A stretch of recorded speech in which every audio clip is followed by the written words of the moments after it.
¿Qué tal? Mi nombre es Jordi Meléndez, soy el director de Factual, una organización dedicada a crear redes entre medios y periodistas en América Latina. Vamos a dar inicio al taller 2, perdón, al taller 1 del foro virtual COVID-19, que tiene como título Curvas, modelos y gráficas, cómo entender e interpretar la información estadística. Para esto nos acompaña Irving Morales, él es físico, y una persona especialista en datos y en ciencia de datos.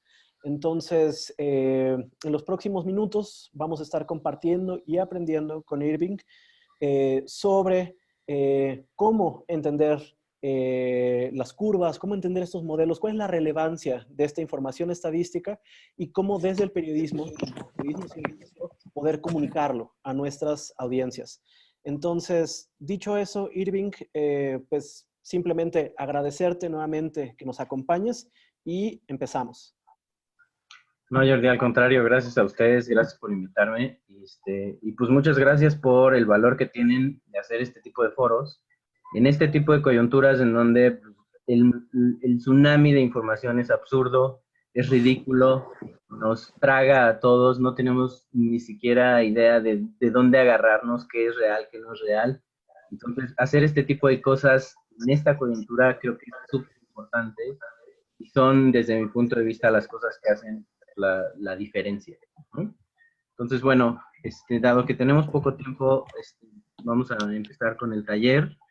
El taller, la idea del taller es, como bien decían, explicar cómo leer un poco las curvas y los datos que hay ahí, hablar un poco de datos, que al principio dudaba en hablar de los datos, pero creo que es súper importante porque está pasando algo muy relevante con los datos en esta coyuntura. Y entonces, bueno, el taller, pues esencialmente es un taller, lo cual quiere decir que por favor, si tienen dudas, preguntas, cuestiones, venga, ¿no? Échenlas. Por supuesto, de ninguna manera yo soy experto en virus y coronavirus, ni epidemiólogo, ni nada, ¿no? Simplemente pues, estoy compartiendo un poco el conocimiento que he adquirido en los años analizando datos y lo que creo, pero una de las primeras conclusiones que deberíamos de tener de este taller es que esta coyuntura a todos nos agarró con los pantalones abajo, nadie sabe realmente cómo reaccionar, estamos reaccionando día a día en todos los aspectos, ¿no? En aspectos de políticas sociales, políticas públicas, información, periodismo, ciencia. La ciencia se ha revolucionado por completo para poder digerir toda la información que está pasando, para poder reaccionar a tiempo, ¿no? Y entonces, lo que creemos que es verdadero hoy puede ser que no sea verdadero mañana. Y eso es muy importante, ¿no? Nadie sabe nada, nadie sabe todo de lo que está pasando, nadie tiene las respuestas correctas, pero creo que colectivamente con este tipo de cosas podemos pues, empezar a sistematizar y a generar lugares de donde agarrarnos, ¿no? Entonces, perfecto. Déjenme compartir mi pantalla. Listo, espero que ahí vean mi presentación, ¿no? Entonces, bueno, como les decía, pues yo soy Irving Morales, el taller se llama Curvas, Modelos y Gráficas, la idea es cómo interpretar o cómo empezar a digerir la información estadística, la información de datos. Me encuentran en Twitter como MOAIMX, ¿no? Cualquier duda, cualquier pregunta, cualquier comentario, venga, mis mensajes directos están abiertos desde hace mucho tiempo, entonces con todo gusto escríbanme y vemos qué podemos hacer. ¿Va? Otra cosa que quería decirles es, todo este material, todo lo que voy a presentar, ya está en un enlace en el cual lo pueden descargar. No les voy a pasar el enlace ahorita porque pues spoilers, pero al final de la sesión les voy a pasar el enlace para que puedan bajar el PDF con todo el material y puedan digerirlo en su casa, verlo a detenimiento. Las cosas que vamos a ver, si bien no son complicadas, sí son cosas nuevas para muchos, ¿no? Entonces, gran parte y la primera tarea del taller es descarguen este material al final de la sesión, repásenlo en su casa, vuelvan a verlo y todas las dudas que tengan, mañana nos las echamos y vamos pasándolas una por una, ¿ok? Venga. Entonces, primero hablar de datos, ¿no? Esta coyuntura, como les decía, es algo que nunca había pasado en la historia de la humanidad, al menos en la parte de la humanidad en donde tenemos acceso a datos, ¿no? Entonces, había pasado la última pandemia que nos tocó fue, pues, por ahí de 1918, ¿no? La pandemia de la influenza española, y por supuesto el ecosistema de datos y el ecosistema de información que existía en ese tiempo, pues era muy, muy diferente a lo que tenemos ahorita, ¿no? Entonces, es completamente nuevo y ha generado un montón de cosas, ¿no? Desde el periodismo seguro ustedes pues, habrán visto cómo prácticamente todo el ecosistema de periodismo se modificó por completo, el tipo de cosas que la gente busca, el tipo de cosas que la gente publica, el tipo de notas, el tipo de gráficas, ¿no? Ahora vemos un montón de notas con gráficas, con animaciones y con un montón de cosas. Todo se ha modificado. Y una de las cosas que nos ha traído esta pandemia es que tenemos muchísimos datos, ¿no? Nunca antes la humanidad había estado generando tantos datos, casi en tiempo real, desde todos los países o prácticamente todos los países. Tenemos actualizaciones prácticamente diario de datos, ¿no? Y entonces quisiera hacer un paréntesis para que pensemos un minuto en cómo se generan estos datos, ¿no? De entrada vienen de todas partes del mundo, vienen de todos los países prácticamente. También son casi en tiempo real, ¿no? Uno puede entrar a un montón de páginas y ver cuántos son el número de confirmados, el número de muertos, el número de decesos, el número de pruebas, en fin, un montón de cosas de prácticamente cualquier país el día de ayer, ¿no? El retraso de publicación de datos es prácticamente menos de 24 horas, ¿no?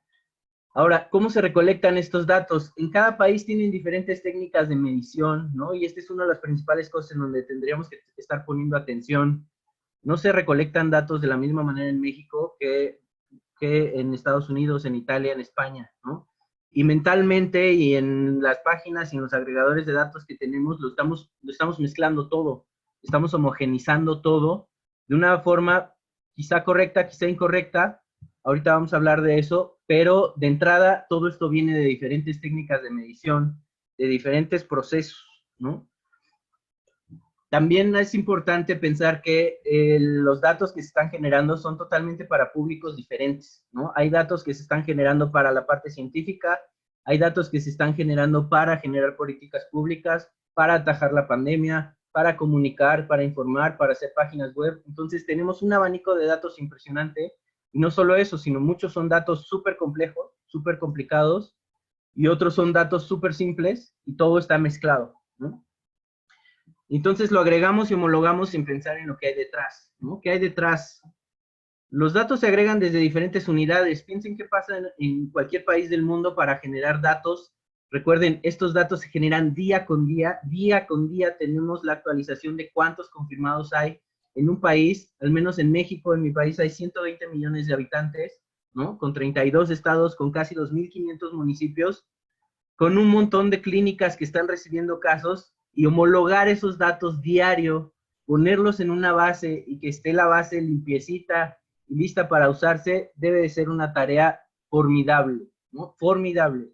Hay de todo, hay capturistas atrás, médicos, enfermeros, un montón de gente generando estos datos, ¿no? Hay hospitales, laboratorios, municipios, estados, países que están generando todos estos datos. Y por supuesto no es que el médico meta un registro en una base de datos general y ya, eso sería el mundo ideal, pero no, lo que sucede es que el médico mete un registro, lo más seguro es que en una hoja de papel, y luego alguien lo captura, ¿no? Y ese alguien lo captura, está en ese hospital, y luego alguien junta todos los datos de todos los hospitales en ese municipio o en esa ciudad, y luego alguien del estado junta todos los de los municipios, y luego alguien del país junta todos los de los estados. En este proceso hay gente involucrada, gente trabajando a marchas forzadas, que su principal objetivo no es publicar los datos, sino ayudar a limitar la pandemia, ¿no? Gente que comete errores, y es importante que entendamos que esos datos tienen errores y van a tener errores, y además es gente que toma decisiones, ¿no? ¿En qué sentido toman decisiones? ¿Este dato lo pongo o no lo pongo? ¿Este caso lo pongo o no lo pongo? ¿Este caso que tengo aquí traspapelado es de ayer o es de hoy? Todo ese tipo de decisiones afectan nuestras bases de datos. Entonces, primera regla o primera conclusión es: muchos de los datos no son confiables. Por supuesto, hay datos que tienen que ver con los datos que se están generando para los asuntos científicos, que tienen un montón de candados y sí son confiables, pero un gran porcentaje de los datos que se están manejando en esta pandemia no son confiables, ¿no? Entonces tenemos que partir de ahí. Muchos de los datos no son confiables, pero, sin embargo, es lo único que tenemos. Si no viéramos esos datos día con día, no tendríamos ni idea de cómo reaccionar ante esta pandemia, ¿no? Y no es algo lo cual podamos dejar pasar o podamos decir, hoy no reacciono. Tenemos que reaccionar casi minuto a minuto.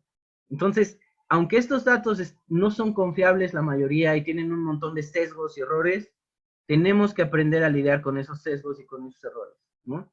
¿Qué conclusiones puedo sacar de ellos y con qué precisión? Van a ser dos preguntas que son súper importantes. Y aquí viene un disclaimer, un warning, ¿no? Por favor, no crucifiquemos a las instituciones por no ser capaces de generar datos confiables en la coyuntura. Entiendo que ustedes como periodistas ahí tienen una carnita increíble para poder sacar notas, ¿no? Ah, mira, es que el gobierno no nos dio la base de datos. Ah, mira, es que esta base de datos está mal. Ah, mira, es que aquí estos registros están repetidos. Entendamos que atrás hay gente súper presionada, haciendo otras miles de cosas para poder reaccionar y que los datos que tenemos son un producto extra, ¿no? Critiquemos a las instituciones no por no tener los datos o no haber generado esos datos en esta coyuntura, no porque no estén bien esos datos, sino más bien por no haber tenido sistemas que nos provean de datos confiables en todas las coyunturas. Ese es el error, ese es el problema, que no generamos sistemas que hicieran esos datos. Pero ahorita no es hora de estar checando a mano cada uno de esos datos y estar criticando por qué este dato no está bien. ¿Por qué? Porque es el peor de los momentos para hacerlo. Bueno, olvidémonos del warning, ¿no? Y hablemos entonces de la pandemia y de los datos que hay por ahí. Todo empieza con las pruebas, ¿no? Sin pruebas no tenemos datos. Prácticamente todos los datos que tenemos tienen que ver con alguien que se hizo una prueba, ¿no? ¿Para qué hacemos pruebas? Y esto es importante. Muchas veces pensamos que las pruebas pues, las hacemos para saber cuántos contagiados hay y ya, ¿no? Y entonces, pues, ¿por qué no hacemos muchísimas más pruebas para saber todos los contagiados y ya? Pero ese es solamente uno de sus objetivos, ¿no? ¿Para qué hacemos pruebas? Una, para entender cómo se propaga la pandemia. Si yo entiendo cómo se propaga, entonces puedo entender cómo limitarla, cómo actuar, cómo hacer políticas públicas para detenerla, ¿no? Para detectar a los infectados. Si yo detecto a los infectados, puedo dejar a esa persona en su casa y que no siga infectando. Para determinar riesgos, ¿no? Ya una vez que tenemos datos de muchas pruebas, podemos empezar a cruzar con otras bases de datos, podemos empezar a ver si son más hombres, si son más mujeres, si son más personas con diabetes, ¿no? En fin, un montón de otros cruces que nos permitan identificar riesgos y personas que están en riesgo. Para tomar decisiones de distribución de recursos, ¿no? Es importante saber en dónde está la pandemia activa, en dónde no está activa y entonces en dónde necesito enfocar mis recursos. Por ahí recuerdo un tuit en donde decían, pues, actuar en una pandemia es simplemente un problema de logística, ¿no? Y es un problema de logística brutal. A lo mejor yo tengo un montón de camas, pero están desperdiciadas ahí en un montón de hospitales en donde todavía no llega la pandemia y las necesito urgentemente en ciudades en donde ya la pandemia está en una situación crítica, ¿no? Para hacer políticas públicas que nos permitan en futuras pandemias reaccionar. Y otro de los objetivos es para poder informar acerca de la pandemia, ¿sí? Pero sí deben de tener en la cabeza que no es el objetivo principal. No hacemos pruebas para poder informar, hacemos pruebas para poder reaccionar, ¿no? Entonces, de las pruebas obtenemos principalmente el número de casos, ¿no? Para hacer un caso confirmado necesita haber salido positivo en una prueba de laboratorio, sí o sí. No hay manera de que digamos, yo aquí tengo un montón de casos medio confirmados porque creo que tienen los síntomas, pero todavía no sé si están confirmados o no porque no tienen prueba. No hay manera de eso. La definición que hay de un caso confirmado es un caso que pasó por un laboratorio y que hicieron una prueba y que ha sido positiva, ¿no? Todos creo que conocemos esta herramienta, esta página, ¿sí? Y entonces con esos datos de pruebas y con esos datos de confirmados hacemos un montón de información, ¿no? Entonces el primer dato que tenemos son cuántos confirmados hay, y lo tenemos por regiones. ¿Por qué? Porque las pruebas se hacen usualmente por regiones y eso es algo de lo que vamos a hablar inmediatamente, que es una de las cosas más importantes, ¿no? Y a partir de eso empezamos a ver en dónde hay más casos confirmados, empezamos a hacer mapas, luego tenemos gráficas, ¿no? Empezamos a ver cómo se han movido los números de casos confirmados, cuándo aumentan, cuándo disminuyen, y en fin, se empieza a generar un montón de información secundaria a partir de esto. Entonces, hablemos de pruebas. Muchos países reportan el número de confirmados, pero no hay control de cómo se están haciendo pruebas para llegar a ese número, ¿no? Y esto es una de las piezas de información más importantes que van a sacar de este taller. Los datos de país a país no son comparables de ninguna manera. ¿Por qué? Porque todos los datos de casos confirmados vienen de las pruebas que estoy haciendo y cada país tiene diferentes estrategias para hacer pruebas. Entonces, no hay manera de que yo compare, no el número de confirmados, ¿ok? No hay manera, no hay factores que yo pueda decir, bueno, pero entonces lo multiplico por tanto y entonces esto me permite ya comparar. No hay manera, ¿ok? Y es por el simple sistema, por la manera en la que estamos recolectando los datos. Ahora, dentro de las pruebas hay que tomar en cuenta que hay diferentes tipos de pruebas, hay diferentes maneras de decidir a quiénes hay que hacer una prueba, ¿no? En México, por ejemplo, se empezó a hacer pruebas solamente a los que tenían síntomas graves. En otros países, las pruebas se hacen prácticamente en el automac, ¿no? Son casi de autoservicio, ¿no? Entonces, son diferencias totalmente brutales. Hay diferentes capacidades de hacer pruebas y esto es muy importante, ¿no? Hay países en donde pues, el desarrollo es más grande y tienen un montón de pruebas y prácticamente se las están aplicando a todos. Y hay países en donde hacer una prueba pues, es un gasto considerable. Entonces necesitamos en algunos países restringir las pruebas y usarlas de la manera más eficiente. Pero lo importante es que en todos los países hay maneras diferentes de hacer pruebas y de decidir quién se hace una prueba, ¿no? Hay diferentes intensidades de realización de pruebas y esto es también súper importante, ¿no? Cuando yo estoy, ok, no comparemos entre países, pero puedo comparar mi país en este momento y en el pasado, también es delicado y es complicado. ¿Por qué? Porque en mi país están haciendo pruebas de forma diferente en cada momento del tiempo. Ahorita voy a poner un ejemplo. Hay diferentes necesidades de número de pruebas para definir estrategias y esto también es importante. El gobierno está haciendo pruebas principalmente para definir estrategias de cómo combatir la pandemia y las estrategias en los diferentes gobiernos y en los diferentes países son diferentes. Entonces, muchos de los países que están haciendo pruebas tienen estrategias que requieren una cantidad muy grande de pruebas y otros tienen estrategias que requieren solamente un número limitado de pruebas. ¿Cuáles son las estrategias buenas? No lo sé y no nos vamos a meter en eso. Lo que es importante es que cada país tiene diferentes estrategias de hacer pruebas y tiene diferentes necesidades de hacer pruebas. Y eso afecta a nuestros datos. Aquí pongo el ejemplo de cuántas pruebas se hacen por día en un país como Islandia, ¿no? Y uno podría pensar, bueno, no puedo comparar Islandia con México porque la manera en la que se hacen pruebas es diferente, pero Islandia lo puedo comparar con Islandia en el pasado o Islandia en otros días, no necesariamente, ¿no? Y aquí podemos ver cómo el número de pruebas no es algo que se mueva sistemáticamente, ¿no? Un día se hacen muchísimas pruebas, otro día se hacen poquititas pruebas. Las pruebas dependen de si se hacen solamente en hospitales, si solamente se hacen a gente que llega con casos graves, con síntomas graves, si se hacen de forma generalizada, en fin. Incluso depende de qué tan disponibles están las pruebas, ¿no? Entonces puede ser que llegue un cargamento a ese país y entonces ahora tienen un montón de pruebas y entonces los siguientes 2 o 3 días hacen pruebas con una velocidad muy grande, pero se les acaban y entonces disminuye. Y eso hace que no sea comparable tampoco en el pasado, ¿sí? Entonces, el número de confirmados o cómo aumenta el número de confirmados es un dato que tenemos que tener mucho cuidado, ¿ok? Pero de nuevo, como dije en una de las primeras láminas, no es confiable, pero es lo único que tenemos. Entonces, tenemos que aprender a detectar todos estos sesgos y aprender a ver qué conclusiones puedo sacar de ellos. Preguntas importantes.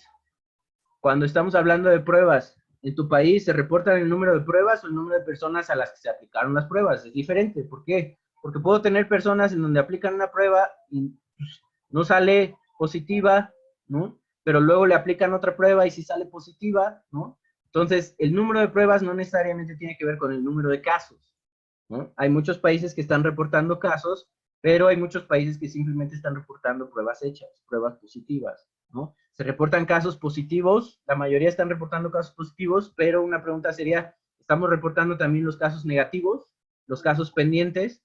En México sí, no sé en los otros países, pero es un dato muy importante. ¿Por qué? Porque nos habla de qué tantas pruebas estamos haciendo, qué tan sistemático lo estamos haciendo y si estamos enfocando bien nuestras pruebas. Se reportan números de personas a los que se les negó una prueba, se reportan todas las pruebas realizadas en un país o solo un subconjunto, ¿no? Hay muchos países en donde pues, habrá muchos laboratorios privados que también hacen pruebas y que no necesariamente están reportando sus resultados. Y se reportan pruebas de forma centralizada. ¿Quién hace las pruebas? La federación, los estados, los municipios, los hospitales, los laboratorios. ¿Cómo se reportan? ¿No? ¿Qué periodicidad tienen los cortes de información? Una prueba tarda días en saber si es positiva o negativa, ¿no? Entonces, las pruebas que estamos viendo ahorita son los casos confirmados de hoy. Tienen que ver con gente que se le hizo la prueba hoy o no. Todo esto es diferente en cada uno de los países, ¿no? Entonces, con estas pruebas hacemos este tipo de gráficas. Obtenemos el número de confirmados, o el número de pruebas, en este caso, ¿no? Ahí está un enlace para que ustedes puedan ir y hacer estas gráficas y agregar o quitar países. Y entonces podemos ver pruebas y cómo se hacen en el tiempo. Pero recuerden, no son comparables, ¿no? Entonces, algo que es importante es hacer una nota en donde comparamos los resultados de la epidemia o los resultados de las acciones para la epidemia basado en cuántas pruebas se ha hecho, no necesariamente está correcto. ¿Podemos sacar conclusiones? Sí, pero es difícil. Necesitamos tomar en cuenta todo este tipo de cosas. ¿Ok? Bien. Entonces, hay muchas maneras de reportar número de pruebas y de medio hacerlas comparables, ¿no? La gente trata de medio hacerlas comparables. Lo que podemos hacer es, hay dos maneras de hacerlas medio comparables, ¿no? La gente trata de hacerlas medio comparables. Es el número de pruebas por cada 100,000 habitantes o por cada 1,000 habitantes, ¿no? Y entonces ahí, pues, un montón de países se mueven, ¿no? Ya es diferente de si estoy haciendo muchas pruebas, pocas pruebas, a si estoy haciendo muchas pruebas por cada 1,000 habitantes o pocas pruebas por cada 1,000 habitantes. La manera más certera de comparar es por cada caso confirmado, ¿no? Muy bien. Pero bueno, no estamos aquí para hablar solamente de pruebas, entonces le daremos más adelante, ¿no? Deberíamos estar haciendo más pruebas, ¿no? O sea, ¿qué preguntas se generan cuando empezamos a analizar datos de pruebas? Lo primero y lo principal es, ¿deberíamos estar haciendo más pruebas o no? ¿No? Y entonces, eso depende de cuál sea el objetivo. ¿Sirve hacer más pruebas? También depende de cuál sea el objetivo, ¿no? Entonces, si nuestro objetivo es, y he visto un montón de notas y un montón de gente pensando que ese es el objetivo de hacer pruebas, saber cuántas personas hay allá afuera contagiadas, si nuestro objetivo es saber ese, no sirve de prácticamente nada hacer más pruebas, ¿no? ¿Por qué? Porque lo más seguro es que allá afuera hay muchísimos más contagiados de los que tenemos idea, ¿no? El tipo de enfermedad con la que estamos lidiando es una enfermedad que a muchos se los lleva a la cama y les mete síntomas gravísimos y a otros prácticamente ni lo sienten, ¿no? Entonces, allá afuera hay un montón de gente contagiada que no tenemos manera de detectar y una manera de detectarla no es haciendo más pruebas. ¿Por qué? Porque no sabemos dónde hacerlas ni cómo hacerlas. La única manera sería hacer una prueba, supongan que hacemos una prueba a todos los habitantes de un país, ¿no? Entonces, bueno, ahí sí sabemos quiénes están contagiados y quiénes no, pero pequeño detalle, lo sabemos en ese momento del tiempo. Y paso número 2, o cosa número 2 importante para esta pandemia, es algo que se está moviendo en el tiempo rapidísimo. Entonces, supongan que tenemos todo el dinero del mundo y gastamos en hacer pruebas para todos, eso solamente es un corte en el tiempo. No nos dice mañana, no nos dice pasado mañana, no nos dice en una semana, no nos dice prácticamente nada, ¿sí? Entonces, saber el número total de infectados no necesariamente es una información que nos interese. No para informarlo y no para generar política pública. Ahorita vamos a hablar de cuáles son las informaciones que sí nos importan, cuáles son las importantes. ¿Para qué sí sirve hacer más pruebas? Para saber cómo se distribuye la pandemia. En dónde está activa y en dónde no está activa. En dónde es más riesgoso estar y en dónde no. Mientras más pruebas hagamos, ese conocimiento sí lo tenemos de forma más detallada. No quiere decir que si hacemos pocas pruebas, no sabemos eso.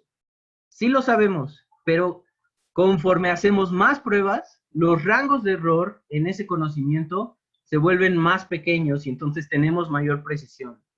Y si sabemos dónde está la pandemia, entonces podemos hacer políticas públicas y podemos tomar acciones para frenarla, limitarla, mitigarla y en fin, todo este tipo de cosas. ¿Podemos comparar el número de pruebas? Como ya vimos, no. O sea, no es algo que sea comparable. Es muy peligroso y muy difícil hacer comparaciones país a país, ¿no? De pruebas, aunque tasemos, aunque lo hagamos por habitante, por enfermo, es muy difícil, ¿no? Nos dice algo esa comparación, nos dice muy poco. ¿Por qué? Porque no sabemos todavía si hacer muchas pruebas o pocas pruebas impacta de forma directa en el tipo de estrategias que tenemos, ¿no? Hacer más pruebas ayuda a acabar con la pandemia más rápido. Ese es un debate enorme y larguísimo y lo tienen la mayoría de los países, ¿no? En los países en donde se hacen pocas pruebas, prácticamente todo el mundo está empujando por hagamos más pruebas, ¿no? Y en los países en donde se están haciendo muchísimas pruebas, hay también un montón de personas que dicen, hey, no necesitamos hacer tantas pruebas, no necesitamos probar a todos. En fin, es todo un debate, ¿no? Si quieren hablar más de pruebas y leer todo el asunto de las pruebas y todos los detalles, vayan a esta página, ¿no? Ahí hay datos, distribuciones, gráficas, explicaciones. Es la mejor página para hablar de pruebas y además están todos los datos de todos los países que reportan pruebas sistematizados y en esa página hacen una discusión muy grande de por qué es difícil comparar y hacen un esfuerzo por volverlas comparables, ¿no? Entonces, si su crush o si su tema son las pruebas, denle a esa página. Muy bien, pasemos al siguiente tema. Ya que hicimos pruebas, ahora hablemos de casos confirmados. Con esas pruebas lo que sacamos es cuántos casos confirmados hay, ¿no? Difícilmente son comparables. ¿Por qué? Por lo mismo que acabamos de decir. Los casos comparados salen de las pruebas. Entonces yo no puedo comparar cuántos casos confirmados hay en México y cuántos casos confirmados hay en Ecuador y con ese número solamente decir, es que mira, vamos mucho mejor o vamos mucho peor, ¿no? No es un número que nos sirva para eso. ¿Por qué? Porque es un número que tiene muchas deficiencias de cómo se generó, ¿no? Hay muchas diferencias en cómo se toman pruebas en un país y en otro, y eso hace que haya muchas diferencias de quiénes son los confirmados en un país y quiénes son los confirmados en otro. Algo que es súper importante es que los casos confirmados son solo un porcentaje del número de casos totales. Como ya decíamos, no hay manera de saber los casos totales en un lugar. No la hay. No hay manera. Tendríamos que hacer pruebas a cada una de las personas en todo el país y no nos serviría de gran cosa. Entonces, el número de casos confirmados es solo un porcentaje de los casos que andan ahí. Ese porcentaje cambia de país a país y cambia en cada país en el tiempo, como ya dijimos, ¿no? Es el dato más básico y el menos relevante, el que tiene mayor incertidumbre. Prácticamente ningún país reporta incertidumbres en el número de casos confirmados, pero si pudiéramos poner una barra de incertidumbre, veríamos que los casos confirmados pues, van desde miles hasta millones, ¿no? En un momento en el tiempo, ¿no? Y no podemos agarrar ese dato con precisión, ¿ok? Todo el mundo hemos visto esta gráfica, ¿no? ¿Por qué si el dato más impreciso que tenemos son los casos confirmados, son las gráficas que vemos? Y de nuevo, ¿por qué? Porque son los datos que son más fáciles de comunicar y son los datos que tenemos. Entonces, todo el mundo hemos visto esta gráfica, ¿no? Y ahorita vamos a ir desglosándola poco a poco, desgranándola poco a poco y vamos a ir entendiendo qué dice, cómo se lee y cómo podemos generarla. Entonces, Esta gráfica es del Financial Times, ¿no? Y esta gráfica, ustedes pueden ir a esa página, es esencialmente la misma, ¿no? Este es con número de casos, la otra era con defunciones, esa es una de las diferencias, pero esta gráfica ustedes pueden ir a esta página y ahí hay un aplicativo interactivo en donde ustedes pueden seleccionar qué países quieren en esta gráfica y entonces poder ver esa gráfica. Hay varias cosas que son importantes en esta gráfica. Número 1, está comparando número acumulado de confirmados a partir de la aparición del caso 100 en diferentes países. Entonces vamos a desgranar esa frase paso a paso. Número de acumulado de confirmados. ¿Qué quiere decir? Estoy mostrando todos los casos acumulados y cómo se van acumulando en el tiempo.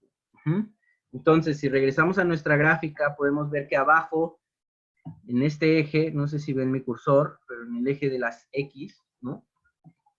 Tenemos días desde el número 100, o desde el caso 100 confirmado, ¿no? Entonces, son días, y eso quiere decir que esta gráfica muestra un avance en el tiempo, ¿sí? Pegado a mi lado izquierdo está el día 0, y del otro lado está el día 100, y conforme me voy recorriendo en ese sentido, puedo ir viendo cómo aumenta el tiempo. Luego en el otro eje tengo el número de confirmados.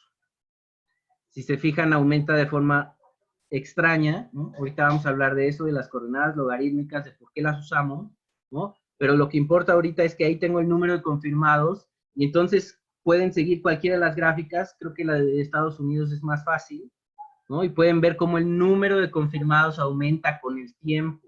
¿Qué quiere decir esto? Que cada que pasa el tiempo tengo más confirmados. ¿Por qué? Porque estoy reportando el número acumulado. Bien. El eje no tiene fechas, tiene días a partir del caso 100. Y eso es importante. Si tenemos una obstinación por compararlas, y ahorita voy a hablar de por qué sí podemos comparar esta gráfica y en qué pedazo de información podemos compararla,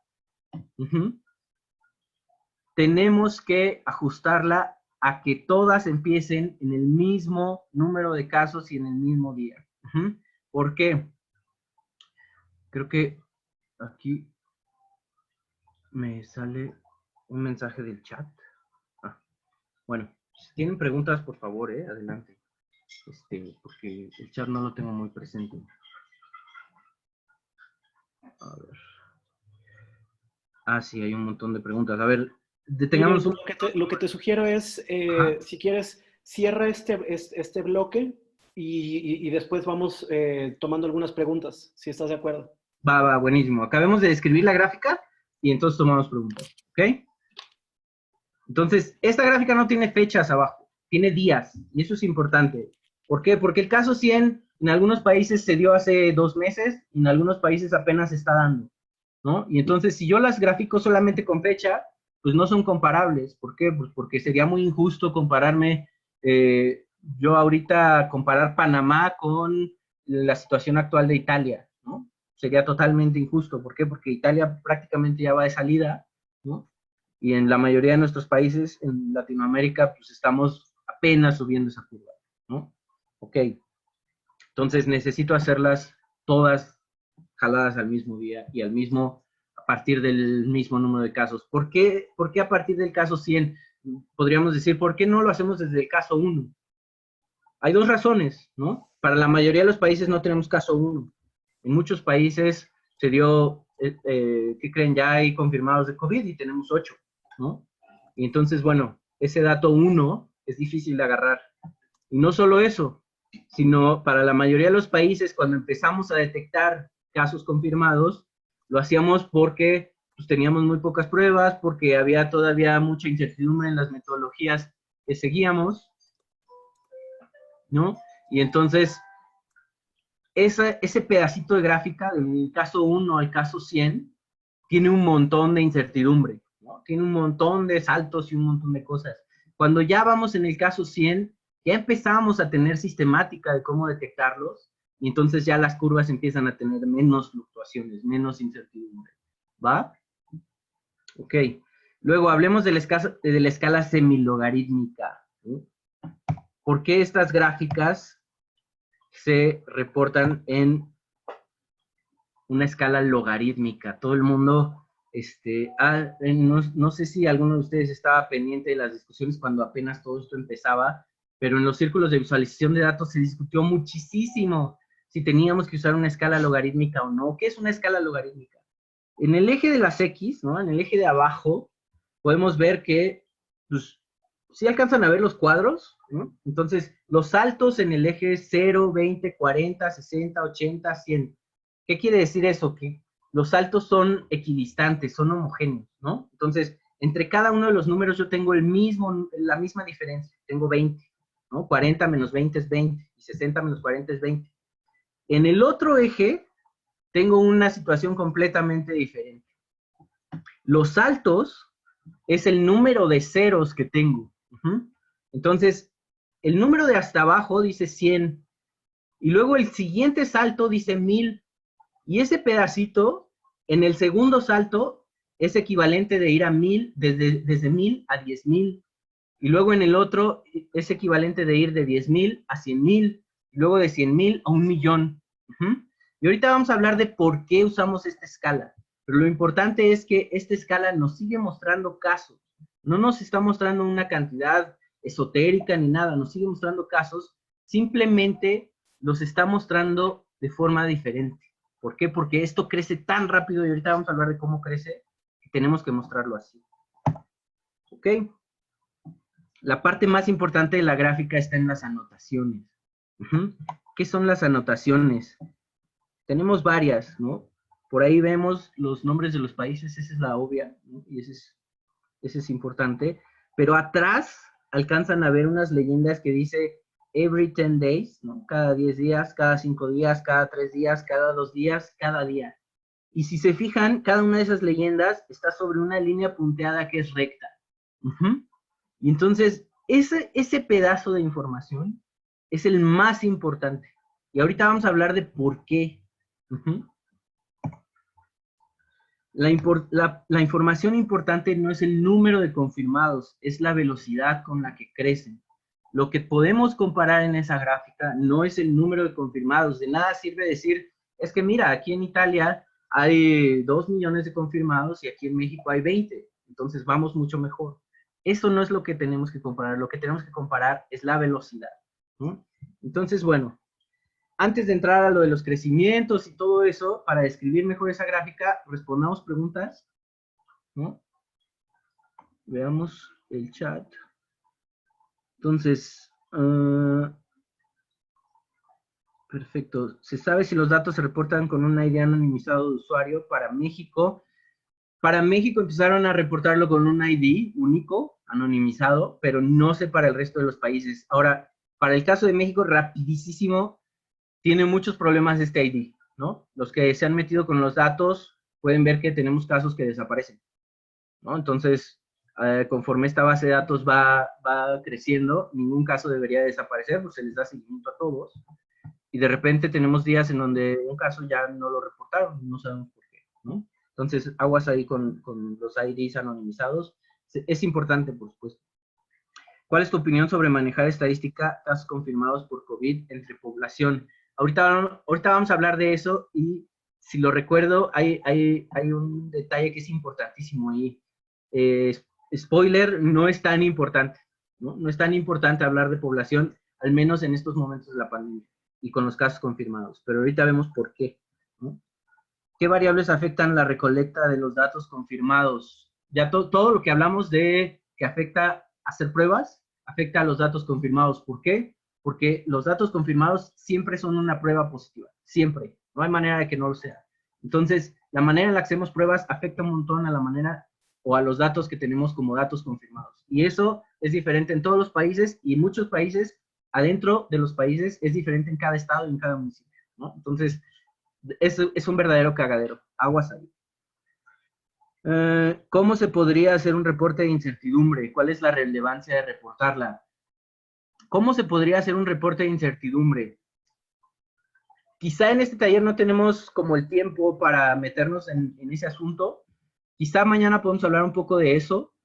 Pero, ¿cuál es la relevancia de reportarla? Hay una incertidumbre aquí que es clave, ¿no? y es la incertidumbre de que no tengo todos los casos confirmados.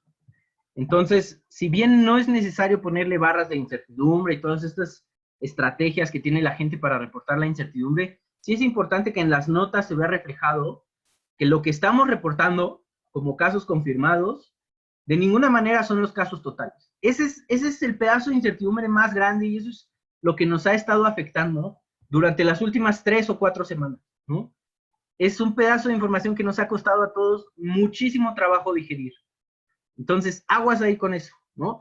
Y nos ha costado mucho trabajo digerir, ¿por qué? Porque los primeros pedazos de información en donde teníamos información de muchos países, por la manera en la que están construidos, nos obligaron a comparar en la cabeza.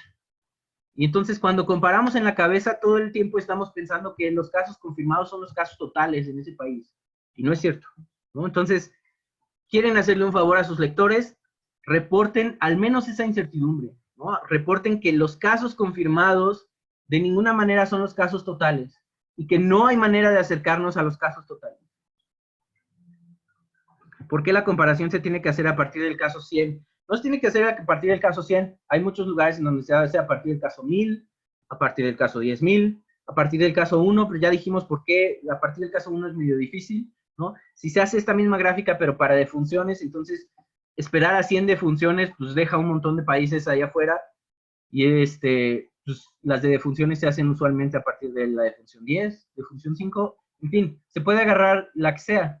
Lo que sí es importante es que si agarramos un número muy, muy bajito, ¿no? Como un caso o una defunción, al principio de la gráfica podemos tener mucho ruido.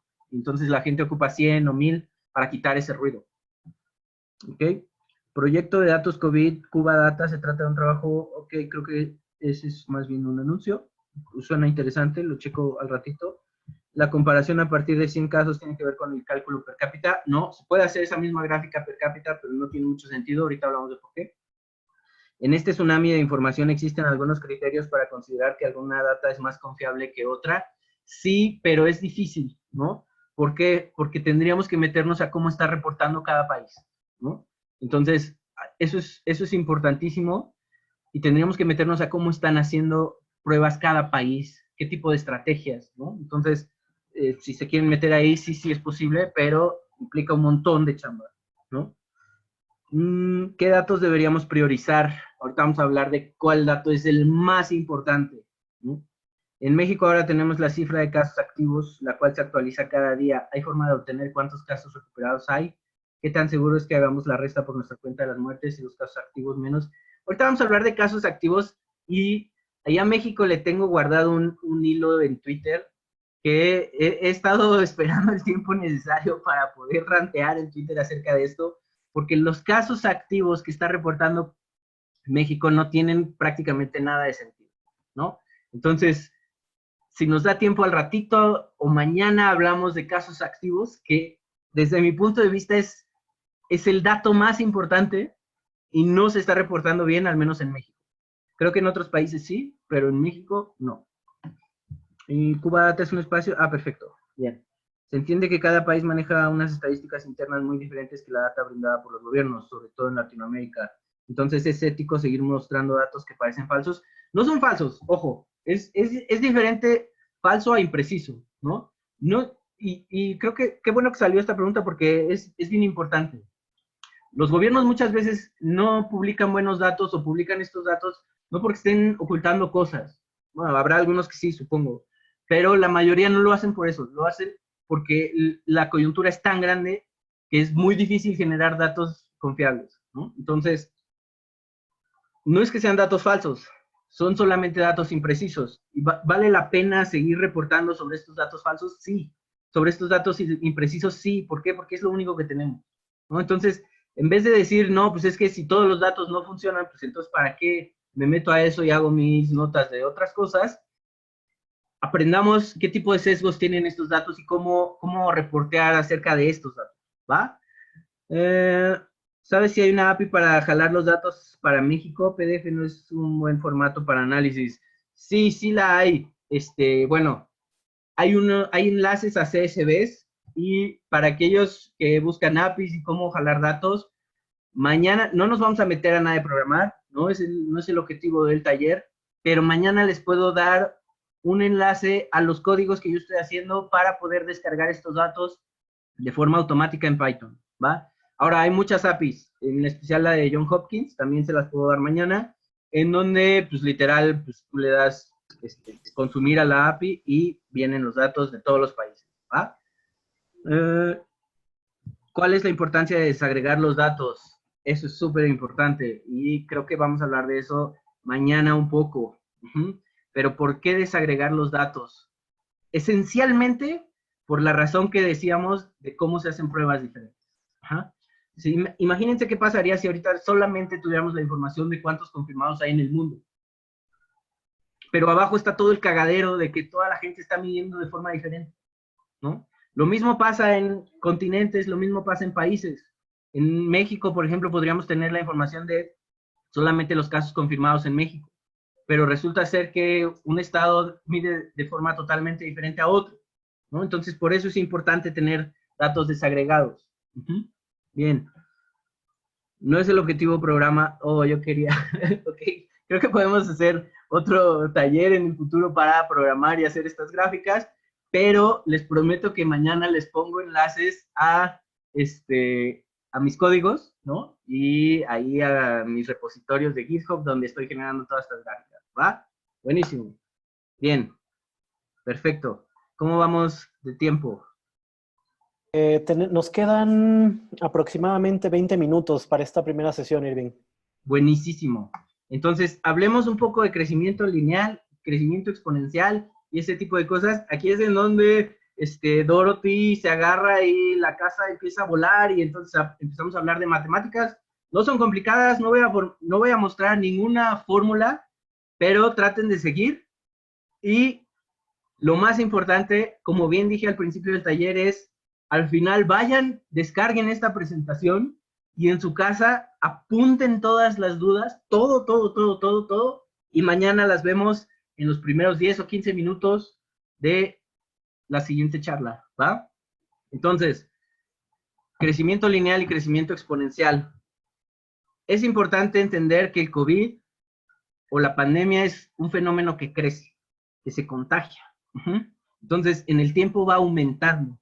Y entonces necesitamos entender cómo aumentan ciertos fenómenos y seguramente todos hemos escuchado crecimiento exponencial por ahí e incluso muchos pues leen del crecimiento exponencial y dicen, ya le entendí, está súper fácil y ya se van por la vida ahí pensando que sí entendieron qué es el crecimiento exponencial y no necesariamente, ¿no? Entonces repasemos justo qué es crecimiento lineal, qué es crecimiento exponencial. Crecimiento lineal es cuando algo crece y en cada unidad de tiempo, puede ser un minuto, un segundo, una hora, un día, un año, un mes, una semana, aumenta un número fijo de casos. Entonces, yo ahorita tengo 3 y mañana tengo los que tenía más 3 y luego pasado mañana tengo los que tenía más 3 y así cada día más 3, ¿no? Eso es crecimiento lineal.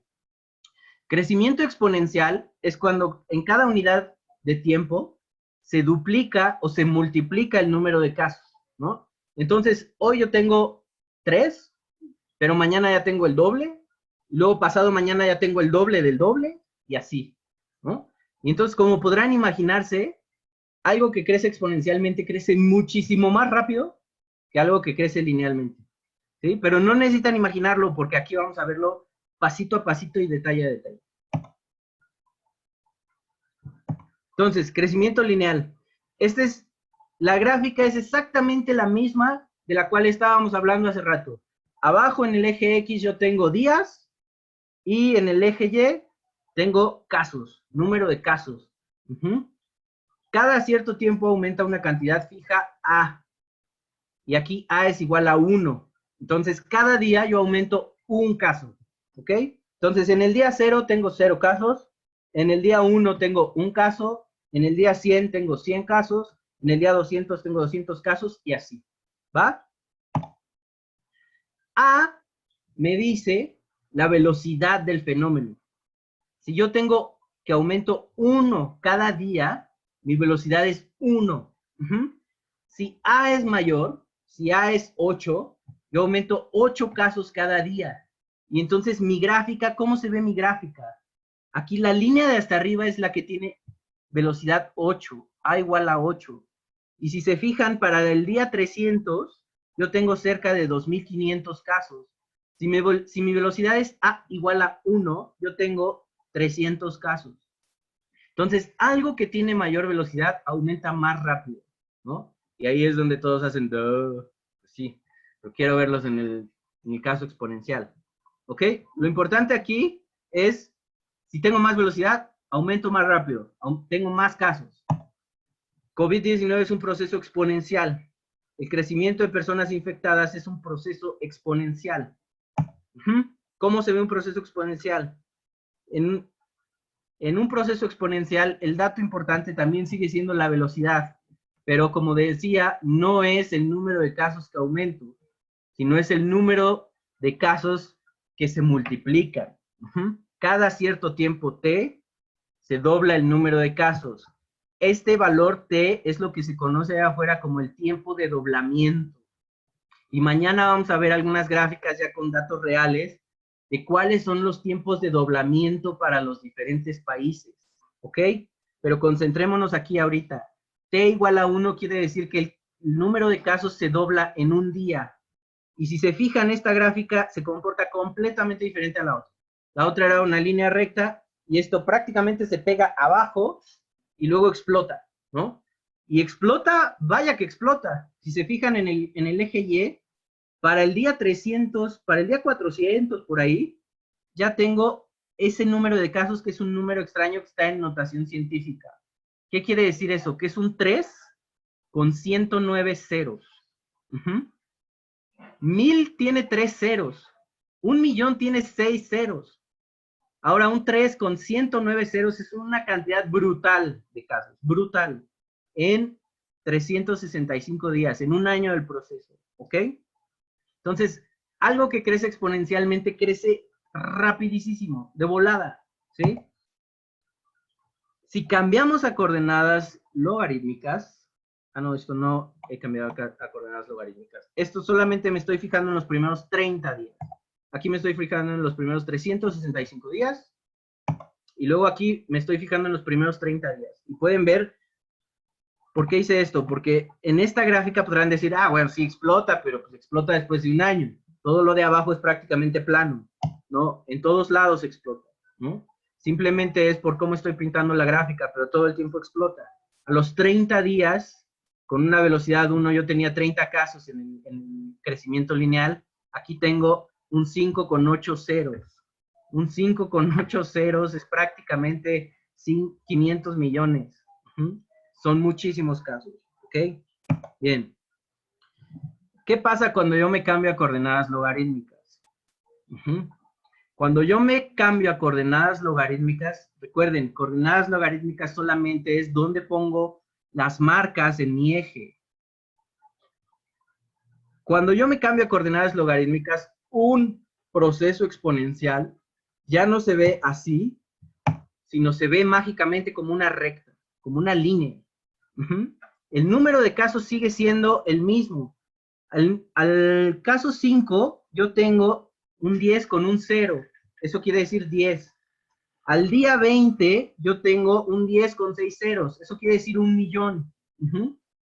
Y al día 30, yo me estoy acercando al 10 con 9 ceros. ¿Sí? En el eje Y yo sigo teniendo casos y sigue creciendo rapidísimo. Pero la manera en la que lo estoy graficando me permite verlo de mejor forma, ¿ok? A esta gráfica, como voy a repetir muchas de estas gráficas, le puse aquí una barra azul y una leyenda que dice semilog, para que recordemos que cuando está esa barra azul, está en coordenadas logarítmicas, ¿va? Buenísimo. Entonces, ¿cómo comparo diferentes velocidades con los procesos exponenciales? Aquí tengo, recuerden, t es el número de días en el que se doblan los casos, en el que se duplican. Entonces, t igual a 1, se ve como crece rapidísimo. ¿Por qué? Porque duplico los casos en un día, y t igual a 9 crece mucho más lento. ¿Por qué? Porque tardo 9 días en duplicar. Entonces, Aquí, a diferencia del otro caso en donde A era la velocidad y mientras más grande A era más rápido, aquí mientras más grande es el número de el parámetro T, es más lento. ¿Por qué? Porque el parámetro T me dice en cuántos días se está doblando el número de casos. ¿Bien? Y si pongo esto en coordenadas logarítmicas, mágicamente son rectas. Y entonces de nuevo tenemos lo mismo. Mientras más arriba esté la recta es más rápido, mientras más abajo esté la recta es menos rápido. ¿Ok? Entonces, esta es la manera en la que vamos a comparar procesos exponenciales. ¿Sí? Creo que aquí lo podemos dejar por el día de hoy y responder un par de preguntas más que tengamos ahí en el chat y digerir esto. ¿Por qué? Porque todo lo que viene es a partir de esta gráfica. ¿Por qué? Porque lo importante en los procesos exponenciales no es comparar el número de casos, sino las velocidades. Para los diferentes países el número de casos no es comparable porque todos hacen pruebas diferentes. Pero la manera en la que hacemos pruebas, de alguna manera sí nos puede decir cuál es la velocidad de ese país y ese dato sí es comparable. Las velocidades sí son comparables entre países. ¿Ok? Entonces, aquí quedémonos, chequemos si hay algunas preguntas más y si no, digieran esto, chéquenlo y le damos mañana. Antes de pasar a las preguntas, voy a pasar al final de la presentación donde está el enlace donde pueden ir y descargar ese PDF, ¿va? Entonces, de ahí descarguen ese PDF. Bien. Irving, Irving, un favor enorme. Ese enlace, ¿lo podrías poner en el chat? Por supuesto. ¿De una vez? Solamente déjame ver si...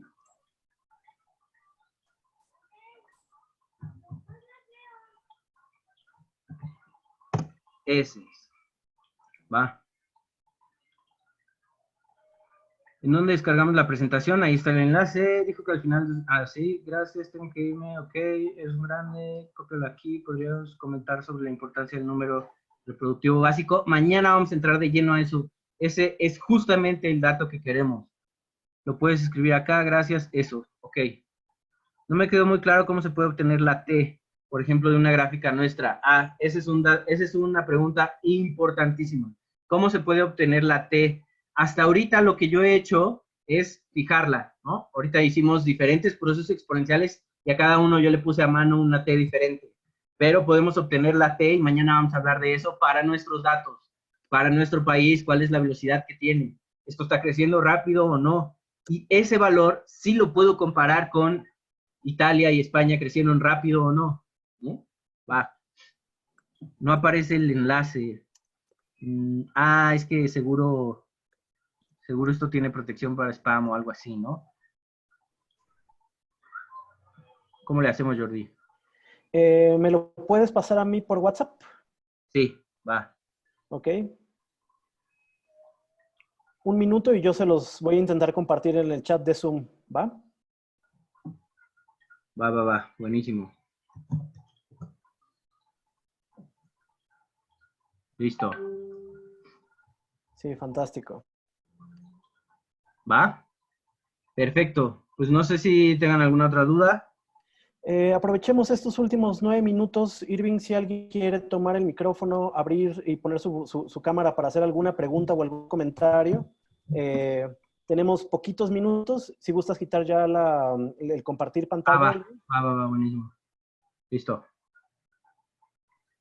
Fantástico. Sobre todo, ideas o preguntas para también atender el día de mañana. Perdón, yo quisiera preguntar algo. Venga. Dale. Hola, ¿qué tal? Bueno, en México sabemos que, o sea, como todos los países, sí hay un retraso, obviamente, cuando se reportan los casos diarios e incluso las muertes. Entonces, el término apropiado, yo quisiera confirmar si en efecto es porque hay muchas notas que tú ves que dicen se murieron tantas personas tal día o tenemos tantos casos nuevos tal día, pero el término más correcto no sería casos reportados por día o muertes. Sí, totalmente. Y hay que tener mucho cuidado. ¿Por qué? Porque muchos están reportando el día de hoy se murieron tantos y no necesariamente es así, ¿no? especialmente en México, y puedo suponer que en la mayoría de los países de Latinoamérica pasan cosas similares. En México, para procesar un muerto es realmente un proceso, un trámite complicado, ¿no? Entonces puede ser que el muerto ni de relajo es de, ¿no? Además, en México, los datos que está liberando el gobierno no necesariamente nos permiten saber cuándo murió la persona, ¿no? Entonces, ahí hay que tener cuidado. Sí le ponen una fecha de defunción, que uno podría más o menos decir, pues es esto, pero a la fecha no sabemos si es la fecha de reporte o la fecha de que realmente fue la defunción, ¿no? Entonces ahí sí, cuidadísima. Y perdona, solamente como un follow-up, para la visualización logarítmica en programas básicos como Excel, ¿se puede lograr esto, por Sí, ejemplo? sí, sí, sí. Sí, disculpen que no les diga cómo hacer esto en Excel, pero la verdad es que no sé usar Excel, porque no ocupo Excel, ¿no? Entonces me encantaría al final de este taller poder hacer una sesión de cómo hacer estas gráficas rapidísimo en Excel, pero no podría hacerlas porque no sé usar Excel. Pero sí, en principio, pues en cualquier programa de graficación puedes decirle que tus coordenadas sean logarítmicas y listo, ¿va? Hola, ¿qué tal? Me gustaría también preguntar algo. Muchas gracias por el taller, Irving, estuvo muy interesante. Y algo que a mí me llama mucho la atención es esta diferencia entre lo confiable que son los datos de los casos comparados, digo, los casos acumulados y la velocidad con la que la enfermedad se contagia. O sea, por qué sí podemos confiar en la velocidad de contagios? Ya entendí, me queda clarísimo por qué no podemos confiar en el número de casos acumulados, pero no entiendo por qué entonces sí le damos nuestra confianza a los números de la velocidad. Ojo, tampoco es confianza ciega, ¿no? No quiere decir que yo mágicamente de esto saco la velocidad y, órale, esta es la velocidad real que trae la pandemia ahorita. No, es un estimado, ¿sí? Pero, y por supuesto, este estimado también depende de cómo hago pruebas, si en un momento del tiempo hice muchísimas pruebas y luego poquititas, ¿no? Todo eso afecta, pero sí hay maneras de estimar cuál es la velocidad en promedio. Y a eso sí le podemos más o menos poner una barra de error y decir, mi barra de error no es tan grande, ¿no? Entonces, sí, quizá me expresé mal al decir, esto sí es comparable, y más bien tendría que haber dicho, esto es un poco más comparable, ¿no? No necesariamente sí ya es el número que, perfecto, entonces nos puede permitir rankear los países de cuál es el peor, cuál es el mejor, sino nos permite tener un suelo fijo de dónde agarrarnos y poder empezar a compararlos, ¿va? Hola, Sí, sí, sí, por favor. ok, gracias. Irving, hay un tema que creo que debería ser acompañado por la estadística, es la definición de términos. Me he encontrado, por ejemplo, que en el caso de Perú, cuando hablan del número de muertos por COVID, no incorporan los sospechosos, es decir, no todos los fallecidos reciben el diagnóstico. Y por lo tanto, hay una crítica muy fuerte con respecto a que deberían sumar los sospechosos, no diagnosticados, pero sospechosos por neumonía o por diferentes efectos, a los muertos por COVID. Y el segundo caso, creo que también pasó en Chile, el término de los recuperados. Resulta que hubo una crítica de poner a las personas fallecidas dentro de los recuperados, es decir, los que ya no infectaban. Existe dentro de las estadísticas la necesidad, creo, importante de poner estas definiciones para que quede claro a qué nos estamos refiriendo. Gracias. Sí, totalmente. Sí, es importantísimo, ¿no? Y porque mañana vamos a hablar de eso, ¿no? Por un lado, la definición de mortalidad por COVID. Es importante que en muchos países, en muchos lugares y en muchos medios están reportando como, bueno, yo no puedo comparar el caso de confirmados, pero el caso de muertes, por supuesto que sí. El número de muertes, por supuesto que sí, porque no se les va ni una muerte y tenemos todas las muertes que hay por COVID. Y esto también es falso, ¿no? ¿Por qué? Porque una muerte es una muerte. Y para saber si es por COVID, si a la persona se le hizo la prueba antes, pues genial, podemos decir que fue por COVID. Pero hay muchas muertes que no tienen una prueba de por medio y que tendrían que hacer una prueba post-mortem. Y esto es difícil y complicado, ¿no? Entonces, eso de entrada. Por ahí la falacia de decir es que si yo comparo muertes es mejor o es más comparable, no necesariamente, ¿no? Las muertes tienen otro tipo de detalles, ¿no? Entonces, aguas ahí. Y luego, por otro lado, el número de recuperados. La mayoría de los países no están reportando recuperados, o al menos en México no se reportan recuperados o no se reporta la fecha en cuando sale del hospital, si es que sale del hospital. Tenemos que inferirlo. Y mañana vamos a ver cómo es uno de los datos más importantes, ¿no? Entonces, quieren hacer presión con sus gobiernos, no hagan presión porque los datos estén en una tabla preciosa, sino hagan presión porque nos den los datos de activos y de recuperados. Ese es el dato importantísimo. Hola, quería hacer una pregunta siguiendo sobre lo de las muertes. Algunos medios ahora están reportando en lugar de muertes confirmadas lo que se llama muertes en exceso. Y no sé si eso me parece un buen cambio o no. ¿Qué es una muerte de acceso? Exceso, excess death. Okay. Comparar con el año pasado, por ejemplo, en el mismo periodo de tiempo. Ya, ok. Se puede, pero es complicado. ¿Por qué? Porque, o sea, sí podemos saber cuántas muertes teníamos por enfermedades tipo influenza el año pasado y esperamos que este año y que todos los años sea algo similar, ¿sí? Pero ese algo similar, ahí está el detalle de todo. En ese algo similar va metido que esperamos el mismo número, más o menos una fluctuación. Y esta fluctuación depende de muchas cosas y cambia en el tiempo. Entonces, reportear, es que el año pasado, en este día, se habían muerto 300 personas por enfermedades tipo influencia y hoy tengo 305, y entonces estos 5 son claramente casos de COVID, es estirar demasiado el argumento, ¿no? ¿Por qué? Porque ese 5, bien podría ser que las muertes por influenza son 300 más menos 100, ¿no? Y así varía, y entonces tendríamos que tomar en cuenta esto para poder, reportar, ¿no? Bien. Irving, estamos ya entrando justo al cierre. Si quieres hacer algún anuncio brevísimo para mañana y si no pasamos a tomar la foto de registro. Nada, solo eso. Muchas gracias y venga. Muchísimas gracias, Irving. Muchísimas gracias a todas y todos. Somos 103 personas conectadas en este momento. Muchísimas gracias por acompañarnos. Vamos a tomar una breve foto de registro. Entonces, si tienen sus cámaras o pueden prender en este momento sus cámaras, se los voy a agradecer. Y les voy a pedir una sonrisa o un saludo, lo que quieran. 1, 2, 3. Somos muchos, entonces tengo que tomar varias fotos. Ahora voy con Itzel, Ricky, David Salcedo, Ana Lidia, Sergio, Jordan, Iván. 1, 2, 3. Ahora, tercera foto. Última oportunidad para Félix, Alexis Morales, May Vargas, Aline Hostos para poner su cámara. Estrella Burgos, Leonel, Elena C. Sonrían. 1, 2, 3. Y última. Listo. Pues muchísimas gracias, chicos, chicas. El foro virtual COVID-19 continúa.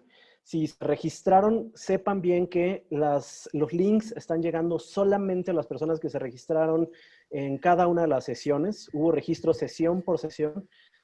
Como ya se habrán dado cuenta, estamos mandando los links con pocos minutos de antelación. Pero les agradecemos muchísimo su paciencia, su comprensión y sobre todo que nos estén acompañando en estos días de encierro, estos días raros. Entonces, pues nada, muchísimas gracias. Dejamos de grabar en este momento